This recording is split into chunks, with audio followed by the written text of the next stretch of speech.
You've had a change of heart. Okay.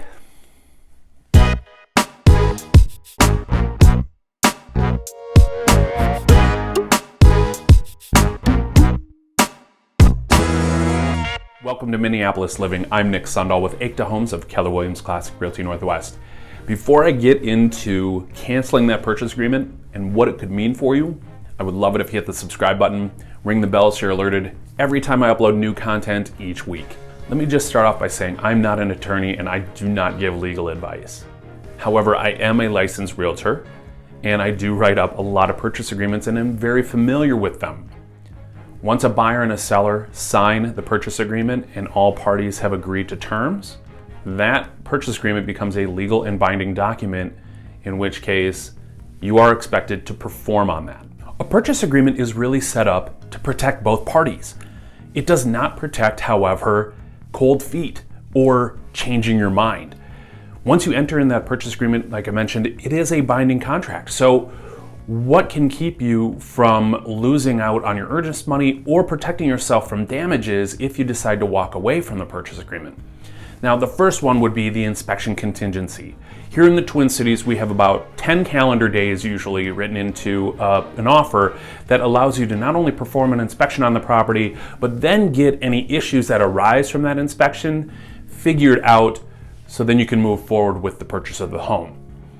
If in that period that you find material facts about the property that either weren't disclosed or weren't known, and that you don't feel comfortable with moving into that property, you may walk away and receive your earnest money back. This is not a period in which case you start rethinking about the house itself and whether you actually want to live in that neighborhood, and you can just walk away because you're still in the inspection period. A seller does have the opportunity to come after damages, or at the very least come after your earnest money if they feel like you've walked away from the property without the best intentions. The next two contingencies are a little less frequent than, say, the inspection contingency, which is almost unilaterally on every contract. The first one would be the sale of the buyer's property. Now, this can go a couple of ways. Sometimes they just need to close on the house, and if that's the case, that probably will happen. But if they haven't even put the house on the market yet, that can throw a little bit of a wrench into the agreement itself. Now, from the buyer's perspective, if you need to sell your house first, you want to be aggressive in your marketing, aggressive in your pricing, and you want to get it on the market as soon as possible, because the seller now has the ability to ask you to remove that contingency at any time. Typically, you'll get about 48 hours to make your decision, but if you don't feel like your house is going to sell, then you might have to walk away from the transaction itself, because the seller in the sale of a buyer's property contingency still has the ability to market their home and sell it to somebody else. You just have first right of refusal, in which case once they remove that contingency, either if you remove it for yourself, you get to perform on it. If you don't remove it, they can move on to the next best buyer. So the sale of the buyer's property can be a little bit of a sticky wicket, if you will. However, it isn't something that should keep a transaction from moving forward. The next contingency would be subject to statutory rescission. This deals with common interest communities and homeowners associations, most notably condos and townhouses.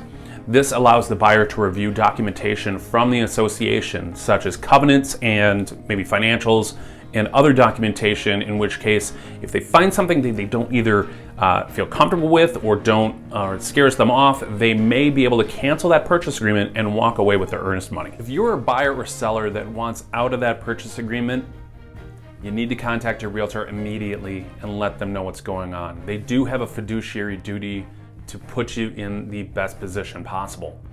Your next step, however, will probably be contacting a real estate attorney so they can give you the legal advice on breaking that contract. If you're the buyer and you want to break the contract, know that your earnest money very well could go to the seller and you won't be seeing that again. They may come after you for even more damages, such as the difference in purchase price from yours to the next buyer. They could sue you for carrying costs, such as mortgage payments and utilities that would keep them from selling the home in the time that they thought they were going to get it. They may even sue you and force you to buy the property. If you are the seller and you're backing out, the buyer may look for damages. They may be looking to force you to sell them the property. Ultimately, once you get into this agreement, you want to perform on it. So don't take it lightly that you can just write a purchase agreement and then get out of it if you don't like it.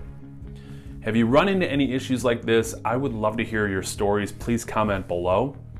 If you're looking to buy or sell real estate here in the Twin Cities, please reach out. You can call, text, email, hit me up on social media, but I would love to start that conversation. This is Minneapolis Living. I really appreciate you watching. Please stay safe, please stay healthy, and I'll see you next time.